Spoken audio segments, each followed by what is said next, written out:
और काहेला पटैनी जब देबो ही नेटा प्यार करे के उम्र में तू करो ही करा। काहेला पटैनी जब देबो ही नेटा प्यार करे के उम्र में तू करो ही करा। कैसे कटबो जिंदगी जब हो ऐसन हल शुरुआत में। अगर रहियो ना अकेले सौ गुंडा रहो साथ में। दिन में खोज ले चलो पुलिसिया मिले वो रात में। रहियो ना अकेले सौ गुंडा रहो साथ में। दिन में खोज ले चलो पुलिसिया मिले वो रात में।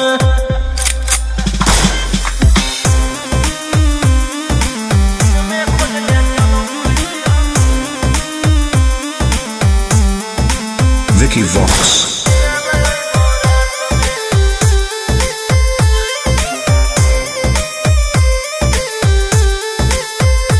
अरे कितना करे न जाना इंतजार छोड़ दे हथियार कर हमारा से प्यार।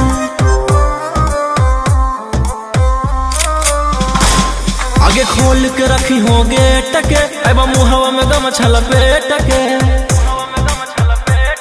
अरे काहेला तो गोली चलावे लगो ही हर बात में।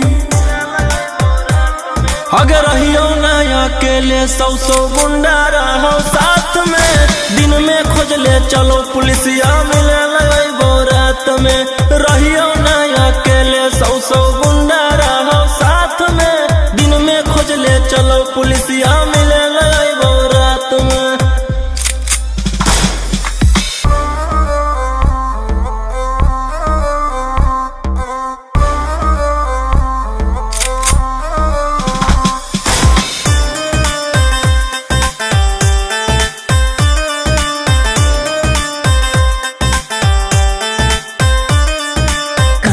बर्बाद अपन करो ही जवानी।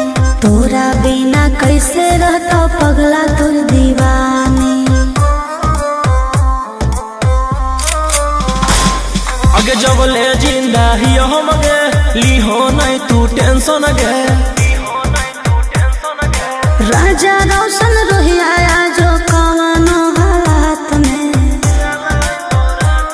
अगर रहियो ना अकेले सौ गुंडा रहो साथ में। दिन में खोज ले चलो पुलिसिया मिले वो रात में। रहियो ना अकेले सौ गुंडा रहो साथ में। दिन में खोज ले चलो पुलिसिया मिले।